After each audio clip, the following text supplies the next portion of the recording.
ورتل القرآن. الذين يذكرون الله قياما وقعودا وعلى جنوبهم ويتفكرون في خلق السماوات والارض ربنا ما خلقت هذا باطلا. وہ یہ کہہ اٹھتے ہیں، پکار اٹھتے ہیں، چیخ اٹھتے ہیں، اے رب ہمارے تو نے یہ سب کچھ بیکار پیدا نہیں کیا تھا. یہ بہت اہم حصہ ہے. یہاں ہر شے اس کائنات کے اندر بامانی ہے، نتیجہ خیز ہے. سبحانک، اے اللہ تو پاک ہے اس سے. تیری ہستی کے بارے میں یہ گمان کرنا کہ تو عبث کوئی کام کرے گا، بیکار کرے گا، بے مقصد پیدا کرے گا، یہ گویا کہ تیری ذات کے اوپر بہت بڑی تہمت ہے، تیری بہت بڑی توہین ہے، تیری شان میں بہت بڑی گستاخی ہے. تو پاک ہے، اعلیٰ ہے، عرفہ ہے اس سے کہ تیرے بارے میں یہ گمان کیا جائے کہ تو کوئی ایسی شے بھی پیدا کرے گا کہ جو بے مقصد ہو. فقنا عذاب النار، اے رب ہمیں آگ کے عذاب سے بچا لیجو. دیکھیے دنیا میں آپ سزا دینا بھی چاہیں تو کیا دیں گے؟ یہ مثالیں میں نے بارہا دی ہیں، آج پھر دے رہا ہوں. ایک بوڑھا شخص کھا کما چکا، زندگی گزار چکا، بچوں کو بھی پال پوس چکا، ویسے بھی اس کی قبر میں ٹانگیں لٹکی ہوئی ہیں. اس نے شوٹ کر دیا ہے کسی نوجوان کی بیوی، بیوہ ہوئی جوان، چھوٹے چھوٹے کو بچے دو چار ہیں معصوم، ان کے سر سے سایہ اٹھ گیا. اس بوڑھے کو اول تو یہ کہ اس پر یہ جرم ثابت ہو، وکیلوں کی جرح سے بھی وہ کہیں بچ کر نہ نکلے، پھر بھی سزا دیں گے. کیا کریں گے؟ جان لے لیں گے اس کی. کیا یہ سزا اس کے اس جرم کے برابر ہے جو ایک نوجوان کی جان لی ہے اس نے، جس کی جوان بیوی وہ بیوہ ہوئی ہے، جس کے چھوٹے چھوٹے بچے جو ہیں بے آسرا ہوئے ہیں. اور پھر یہ کہ یہ بچے ہو سکتا ہے کہ باپ کی شفقت اور نگرانی سے محروم ہو کر کوئی منفی کردار لے کر اٹھے اس معاشرے کے اندر، وہ مجرم بن جائے اور وہ معاشرے میں کیا کیا شر پہنچ، کہاں تک اس کا شر پہنچ رہا ہے. اس بڈھے نے جو قتل کیا تھا ایک نوجوان کو، اس کا شر کہاں تک جائے گا ہم تو سمجھ نہیں سکتے. لیکن سزا آپ دے دیں گے، کیا اس کی جان لے لیں گے؟ کیا ہو گیا؟ کچھ بھی نہیں. اس کا تو اگر آپ جسم کا ایک ایک ریشہ بھی، اب جس طرح ہٹلر کی بات ہے، کروڑوں انسان مر گئے. ہٹلر اول تو زندہ ملا ہی نہیں، زندہ مل گیا ہوتا تو آپ اس کا ایک ایک ریشہ بھی جو ہے فورسپ سے علیحدہ کرتے تو کیا اس کے جرائم کی سزا ہو جاتی؟ محمد رسول اللہ نے اپنی پوری زندگی جس طرح تجدید ہے اللہ کے دین کے لیے اور لوگوں کے لیے، ہمیں یہ ایمان کی کوئی رمق ملی ہے تو کس کے تو پھیل دین کو جیسے پھیلایا ہے، قائم کیا ہے، ایک جماعت کی تربیت دی ہے جس سے کہ پھر یہ معاشرہ دنیا کے اندر پھیلا ہے اور آج ہم تک بھی اس کا حصہ رستی جو بھی جتنا خوش قسمت ہے اتنا اس کو مل گیا ہے. یہ سب کا سب جو ہے حضور کو اگر کوئی اجر آپ دینا چاہتے دنیا میں تو کیا دے دیتے؟ کوئی محل بنا دیتے ان کے لیے؟ کیا کرتے ہیں؟ یہ دنیا ناقص ہے، یہ حیات انسانی، حیات دنیاوی ناقص ہے.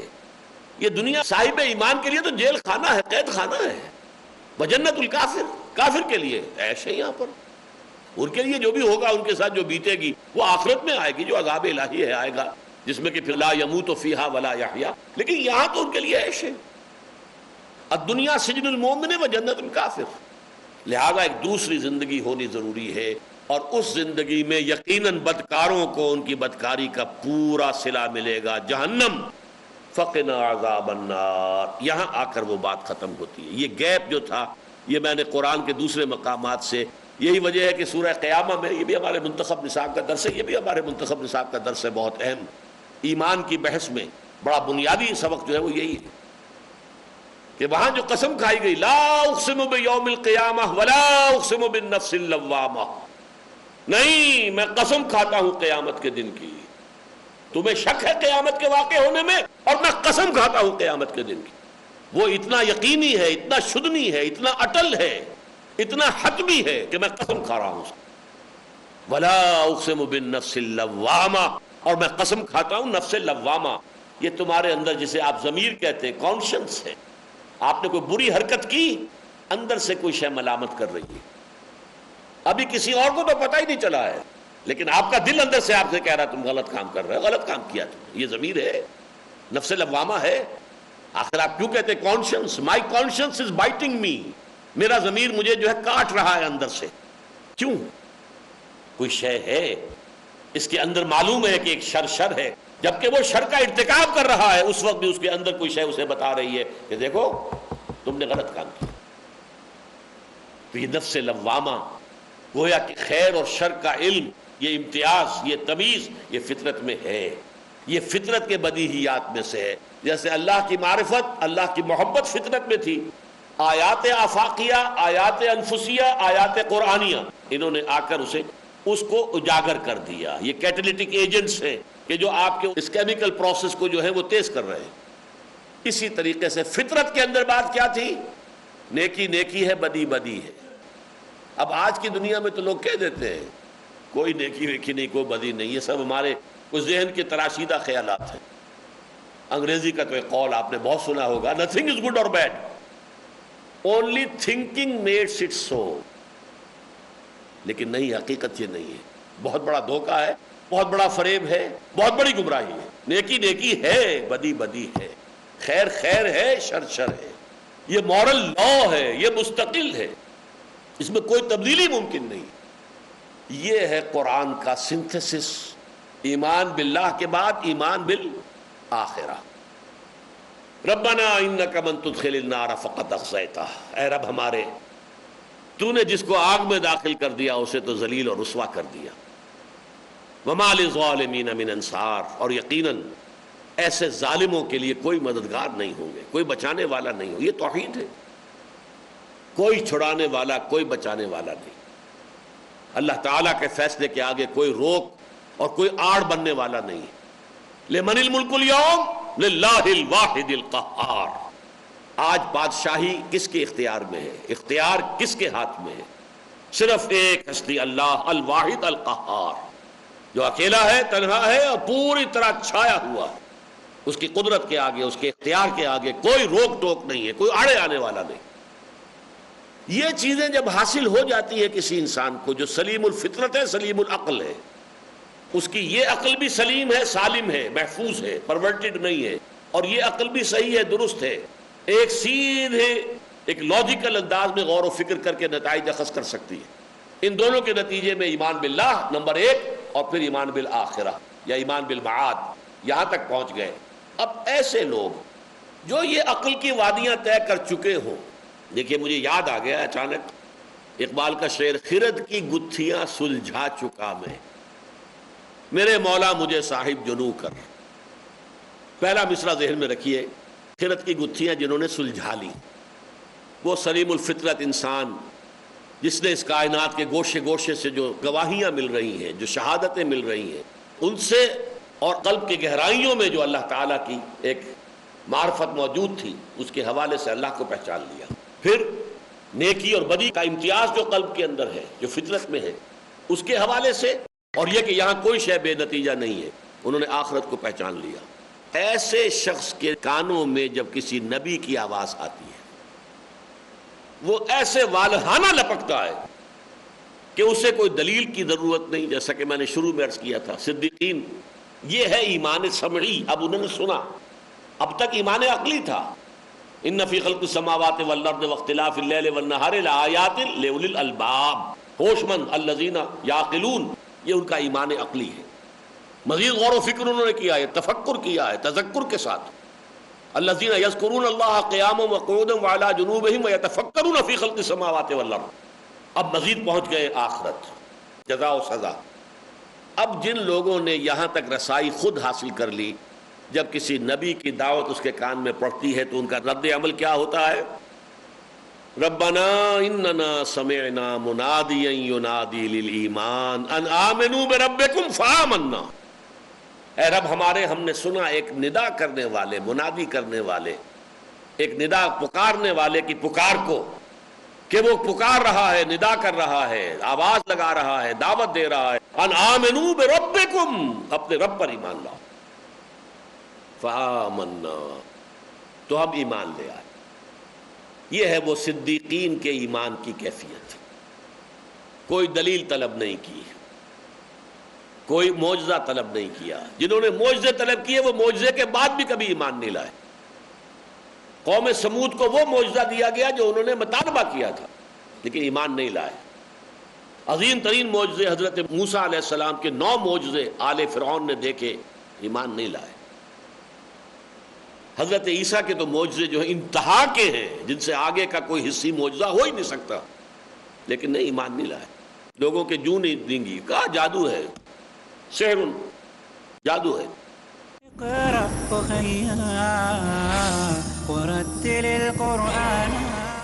سب طرح کی تعریف اللہ ہی کے لیے ہے جو تمام مخلوقات کا پروردگار ہے، بڑا مہربان، نہایت رحم والا، انصاف کے دن کا حاکم ہے۔ قوموں کے عروج و زوال کا پیمانہ ہے قرآن۔ اے پروردگار، ہم تیری ہی عبادت کرتے ہیں اور تجھی سے مدد مانگتے ہیں۔ انسان کو انسان بنانا ہے مقصود قرآن۔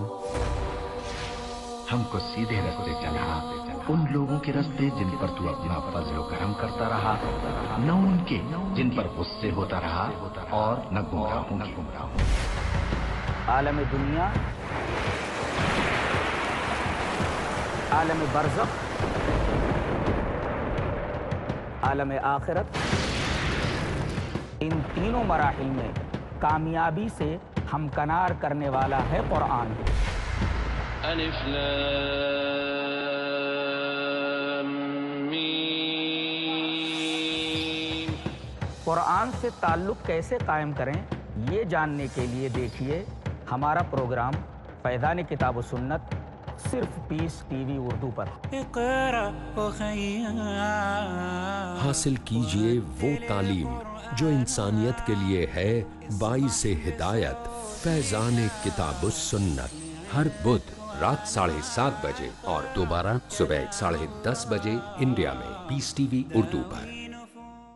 قرآن کی آیات کو، رسول کی ہر بات کو مومن ہی سمجھتا ہے، زکوٰۃ کے احکامات کو۔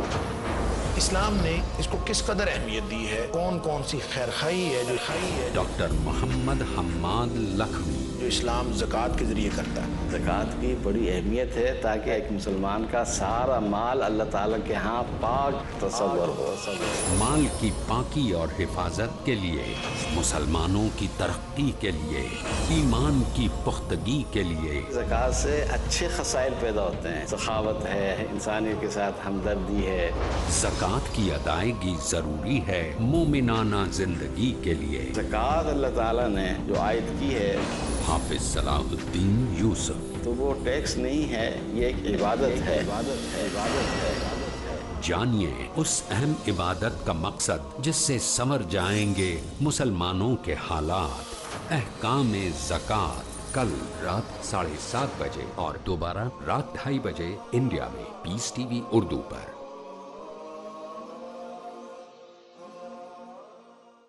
جھوٹ کا اندھیرا کتنا ہی گہرا کیوں نہ ہو، سچائی کی ایک کرن سے مٹا دینے کے لیے کافی ہے۔ ہر پہلو، ہر نظریہ، ہر نقطہ سچ کا، ہر دم، ہر پل، ہر لمحہ سچ کو پیش کرنے کی جستجو۔ آئیے میرے ساتھ اور حق کو جانیے۔ عالم انسانیت کے لیے سچائی کی روشنی۔ ڈاکٹر ذاکر نائک پیش کریں گے اظہار حق۔ اگلا پروگرام پیس ٹی وی اردو پر۔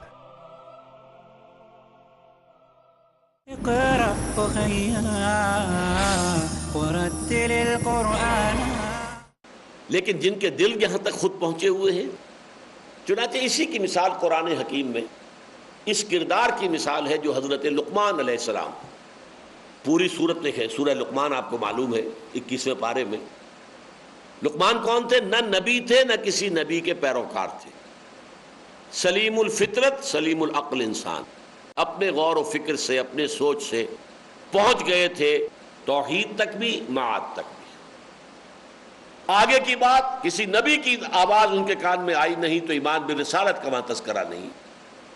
8 آیات پر مشتمل رکوع ہے سورہ لقمان کا دوسرا رکوع، اس میں اللہ پر ایمان کا ذکر ہے، توحید کا ذکر ہے۔ معاد کا صرف اصولی طور پر کہ اعمال انسانی جو ہے، یا بنی انہا ان تک مثقال ذرۃ، اگر کوئی دانے کے برابر بھی کوئی عمل ہے، فتکن فی صخرۃ او فی السماوات او فی الارض، تو وہ عمل جو ہے چاہے کتنا ہی چھوٹا ہو، آسمانوں میں ہو، چٹانوں میں ہو، زمین کے اندر گھستا کیا گیا ہو، یاتے بہ اللہ، اللہ انہیں لے آئے گا، جزا یا سزا اس کی ہوگی۔ فمن یعمل مثقال ذرۃ خیرا یرہ ومن یعمل مثقال ذرۃ شرا یرہ۔ یہاں تک تو پہنچ گئے۔ باقی اس پورے رکوع کے اندر جن کی نگاہ میں ہے، کہیں نبوت کا ذکر نہیں، رسالت کا ذکر نہیں، کسی کتاب کا ذکر نہیں، کسی شریعت کا ذکر نہیں، جنت کا نام نہیں، دوزخ کا نام نہیں، لیکن یہ چیزیں جو ہے یہ صرف نبوت کے ذریعے سے معلوم ہوتی ہیں۔ اجمالاً یہ کہ بدلہ مل کر رہے گا، یہاں تک عقل پہنچا دے گی۔ وہ بدلہ کیا ہوگا، جنت میں نعمتیں کیسی ہوں گی، اور دوزخ میں عذاب جو ہے کس کس، یہ تو ظاہر بات ہے کہ نبوت کے ذریعے سے معلوم ہوگا۔ حساب کتاب کیسے ہوگا، بعد سے بعد الموت کیسے ہوگا، یہ صرف نبی نے بتانا ہے۔ لیکن اصولی طور پر وہ دو باتیں، ایمان عقلی جو ہے، ایمان باللہ، ایمان بالآخرہ۔ ایمان سمعی کیا ہے، اب نبی نے جب یہ کہا کہ اسی بات کی میں تم دعوت دے رہا ہوں، فوراً ایمان لائے، اور اب نبی نے جو کچھ بتایا وہ سب کو مان لیا۔ اس نے بتایا کہ تم مرنے کے بعد اٹھا دیے جاؤ گے۔ یہ خبریں جو ہیں یہ رسالت کے ذریعے سے ملتی ہیں۔ ربنا اننا سمعنا منادیا ینادی للایمان، اے رب ہمارے، ہم نے سنا ایک پکارنے والے کی پکار کو کہ وہ پکار رہا ہے ایمان کی طرف، ندا لگا رہا ہے، منادی کر رہا ہے ایمان کی، ان آمنوا بربکم، کہ ایمان لاؤ اپنے رب پر۔ فآمنا، ہم ایمان لے آئے۔ ربنا فاغفر لنا ذنوبنا، تو اے رب ہمارے بخش دے ہمیں ہمارے سارے گناہ۔ گناہ سے کوئی مبرہ نہیں ہے، اللہ معصوم بنا دیتا ہے انبیاء کو، رسول کو، لیکن یہ نہیں ہے کہ ان کے اندر سے بھی کوئی جو تقاضا ہے بشریت کا وہ سلب کر لیا جائے، نہیں، تقاضے اپنی جگہ ہوتے ہیں، لیکن اللہ انہیں حفاظت عطا فرماتا ہے، پروٹیکشن عطا فرماتا ہے۔ معصوم کے معنی یہ ہے پروٹیکٹڈ ہے وہ، باقی انسان بڑے سے بڑا انسان اس سے خطا ہو جائے گا۔ کل بنی آدم خطاؤن وخیر الخطائین التوابون، تمام بنی آدم جو ہے خطا کار ہیں، انتہائی خطا کار ہیں، خطاؤن ہیں، اور ان خطا کاروں میں بہترین لوگ وہ ہیں کہ جو توابون ہیں، توبہ کرتے ہیں، رجوع کرتے ہیں اللہ کی جناب میں، اللہ کی جناب میں پلٹتے ہیں، گر گرا کر جو ہے معافی چاہتے ہیں، یہ توابون ہے۔ تو اللہ اب ہمارے گناہوں کو بخش دے۔ ایک تو یہ کہ ایمان لانے سے پہلے کی زندگی ہماری جو غفلت میں تھی، اس میں جو کوئی بھی غلط کام ہو گئے ہیں، اللہ ان کو بخش دے، ہمارے نامہ اعمال کے ان دھبوں کو دھو دے۔ اور یہ بات ہے، حدیث میں آئی ہے کہ 3 عمل ایسے ہیں کہ جن سے انسان کی زندگی، سابقہ زندگی کے سارے گناہ معاف ہو جاتے۔ ایک، جو شخص کفر سے ایمان میں آ گیا، اسلام لے آیا۔ اب ظاہر بات ہے جو کفر کی زندگی میں تھا تو اس کی جو غفلت کی زندگی تھی، اللہ سے دوری کی زندگی تھی، اس کے اندر جو بھی اس نے گناہ کیے سب معاف۔ دوسرے، جس نے ہجرت کی خالص اللہ کی رضا جوئی کے لیے اور اللہ کے دین کے غلبے کی جد و جہد کا تقاضا سمجھ کر اپنے اہل و عیال، گھر بار کو چھوڑ کر وہ نکلا اور چلا گیا تاکہ اللہ کے دین کی نصرت کے لیے جہاں بھی جا کر محنت کر سکے اور جہاں ضروری ہو وہاں پہنچے۔ یہ ہجرت جو ہے یہ بھی ایسی شے ہے کہ جو سابقہ زندگی کے سارے گناہوں کا کفارہ بن جاتی۔ تیسری شے ہے، اس میں عموم ہے، اور وہ ہے حج مبرور، وہ حج جو اللہ کے ہاں قبول ہو گیا۔ ویسے یہ کہ حج کرنے والے تو بہت ہیں، لیکن حج مبرور کن کا ہے، کتنوں کا ہے، یہ اللہ ہی بہتر جانتا ہے۔ وہ حج حلال کی کمائی سے ہو، حرام سے نہ ہو، یا یہ کہ اگر حرام کا تھا بھی معاملہ تو توبہ کر کے، توبۃ النصوحہ، بالکل خالص توبہ کرنے کے بعد پھر حج کے سفر کا ارادہ کرے انسان، پکا ارادہ کر لے کہ آئندہ جو ہے وہ کوئی غلط کام نہیں کروں۔ اور پھر یہ کہ حج کے تمام جو بھی ہے شرائط اور آداب اس کے ساتھ ان کو ادا کیا جائے۔ حج مبرور اگر ہے تو وہ بھی پھر سابقہ گناہ جو ہے جتنے کا وہ کفارہ بن جاتا ہے۔ ربنا فاغفر لنا ذنوبنا، پس ہے ہمارے رب ہمارے لیے بخش دے، معاف فرما دے ہماری کوتاہیوں کو، ہمارے گناہوں کو، وکفر عنا سیئاتنا، اور دور کر دے ہم سے ہماری برائیاں۔ کفر کے لفظی معنی جو ہے چھپا دینے کے بھی ہے، ڈھانپ دینا، چھپا دینا۔ اس کے دونوں مفہوم ہیں، ایک تو ہمارے نامہ اعمال میں اس وقت تک جو سیاہی ہے اسے دھو دے، اور یہ کہ ہمارے دامن اخلاق میں جو دھبے لگے ہوئے ہیں اللہ انہیں دھو دے۔ یعنی ہماری کوئی عادتیں بری ہیں، کوئی غلط ہم کام کرتے ہیں اور وہ ہماری ایک طبیعت ثانیہ بن گئی ہو فرض کیجئے، اب اے اللہ تو تیرے ہی فضل و کرم سے ہمیں توقع ہے، ہمارا ارادہ ہے، ہم دوبارہ انشاءاللہ وہ حرکت نہیں کریں گے پروردگار، ہمارا ارادہ ہے، عزم ہے، لیکن یہ کہ اس کے لیے ہمیں تیری مدد درکار ہے۔ یہی ربط و تعلق ہے سورہ فاتحہ کی مرکزی آیت کا، ایاک نعبد و ایاک نستعین۔ اے رب ہم وعدہ کرتے ہیں کہ تیری ہی بندگی کریں گے، لیکن اس کے لیے ہمیں تیری مدد کی ضرورت ہے، ایاک نستعین۔ ہمیں یہ معلوم ہے کہ ہم صرف اپنے بل بوتے پر، اپنی طاقت کے اوپر صراط مستقیم پر نہیں چل سکتے۔ صراط مستقیم کی ہدایت تو دے، ہمیں انگلی پکڑ کر چلا، اہدنا الصراط المستقیم صراط الذین انعمت علیہم غیر المغضوب علیہم ولا الضالین۔ تو ربنا فاغفر لنا ذنوبنا وکفر عنا سیئاتنا وتوفنا مع الابرار، اور ہمارا خاتمہ کیجو اپنے نیکوکار بندوں کے ساتھ۔ ابرار، بر نیکی، یہ ہم پڑھ چکے ہیں سورہ بقرہ میں، لیس البر ان تولوا وجوہکم قبل المشرق والمغرب۔ یہ جو ہے آیہ بر، یہ بھی سورہ بقرہ کی عظیم ترین آیات میں سے ہے۔ بر کہتے ہیں وفادار انسان کو، جو بھی اس کے فرائض ہیں، جو تقاضے ہیں اللہ کے دین کے، ان کو پورا کر رہا ہو۔ ابرار اس کی جمع ہے۔ تو ابرار جو ہے تیرے بندے نیکوکار، جنہوں نے تیری وفاداری کا حق ادا کر دیا، اے اللہ وہ کہ جن کو تو تسلیم کرتا ہے کہ انہوں نے تیری بندگی کا اور تیری وفاداری کا حق ادا کیا ہے۔ پروردگار ہمارا خاتمہ ان کے ساتھ کیجو، ہمیں ان کے ساتھ شامل کر دی۔ ہماری کوتاہیاں جب بخش دے گا، ہمارے گناہوں سے جب درگزر فرما دے گا، تو پھر ہمارا ان لوگوں کے ساتھ ان کے زمرے میں داخل ہونے کا امکان پیدا ہو جائے گا جو تیرے نیکوکار بندے ہیں، اور وہ بندے ہیں کہ جنہوں نے وفاداری کا حق ادا کر دیا۔ ربنا وآتنا ما وعدتنا علی رسلک، اور اے رب ہمارے ہمیں عطا کیجو وہ سب کچھ جس کا تو نے وعدہ کیا ہے ہم سے اپنے رسولوں کے ذریعے۔ اب دیکھیے بڑا پیارا انداز ہے، اللہ نے براہ راست مجھ سے کوئی وعدہ نہیں کیا ہے۔ مجھ سے جو وعدے کیے ہیں وہ قرآن میں ہیں، اگر تم یہ کرو گے تو ہم یہ دیں گے، نیکی کا راستہ اختیار کرو گے تو یہ جنت ہم نے تمہارے لیے تیار کی ہوئی ہے۔ یہ وعدے قرآن میں ہیں، قرآن محمد پر نازل ہوا ہے۔ تو یہ وعدے اللہ نے کیے ہیں اپنے نیک بندوں سے رسول اللہ کے واسطے سے۔ یہ ہے ترتیب یہاں پر، ربنا وآتنا ما وعدتنا علی رسولک، اے رب ہمیں وہ سب کچھ عطا فرمائیو جس کا کہ تو نے ہم سے وعدہ کیا ہے اپنے رسولوں کے ذریعے۔ گویا کہ تمام کتابوں کے اندر جو بھی تیرے وعدے آئے ہیں اپنے نیکوکار بندوں کے ساتھ، جو تیرے مقبول ہوں، بارگاہ خداوندی کے جو مقبولین ہوں، ان کے ساتھ ہمارا حشر کیجو، اور یہ کہ جو کچھ تو نے ان کے ساتھ وعدے کیے وہ ہمیں ساری چیزیں دیجو۔ ربنا وآتنا ما وعدتنا علی رسلک ولا تخزنا یوم القیامہ، اور اے رب ہمارے ہمیں رسوا نہ کیجو قیامت کے دن۔ یہ رسوائی قیامت کی تو بہت بڑی ہے، رسوائی دنیا کی بھی بہت بری ہے۔ اللہم اجرنا من خزی الدنیا وعذاب الآخرہ، اے اللہ ہمیں دنیا کی رسوائی سے بھی بچا، اپنی پناہ میں لے لے، اور آخرت کے عذاب سے بھی ہمیں اپنی پناہ میں لے لے، ہمیں بچا لے۔ تو خزی الدنیا وعذاب الآخرہ، یہاں پر یہ لا تخزنا یوم القیامہ، قیامت کے دن ہمیں رسوا نہ کیجو۔ ہماری کوتاہیاں ہوں، بہت سے لوگوں کا اللہ تعالیٰ حساب پوشیدگی میں لیں گے، ان کی اگر کوئی غلط حرکتیں ہیں اسے تشتزبام نہیں کریں گے، ان کا اعلان عام نہیں کریں گے۔ جیسے ان کیمرہ ہو جاتی ہے کوئی ہیئرنگ، ایسی ہیئرنگ ہو جائے گی کہ لوگوں کے علم میں نہ آئے کہ ان کے اندر کیا کیا تھی۔